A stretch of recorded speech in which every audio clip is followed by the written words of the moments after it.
अस्सलाम वालेकुम फ्रेंड्स, क्या हाल है आप सबकी। उम्मीद करती हूँ सब खैरियत से होंगे। आज मैं अपने किचन में बना रही हूँ सब्ज़ी आलू और करेले की।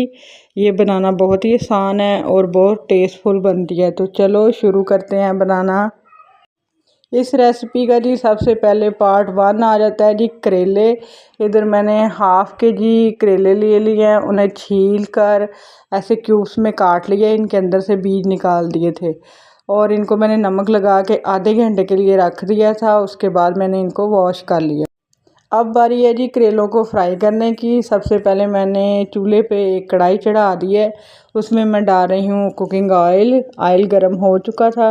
अब मैंने इसमें करेले शामिल कर दिए हैं। करेलों का पानी मैंने अच्छे तरीके से निचोड़ लिया था। करेलों के अंदर बिल्कुल भी पानी नहीं होना चाहिए। ये देखें डार्क ब्राउन हो चुके हैं। अब मैंने करेले निकाल लिए हैं। अब मैं इसी ऑयल में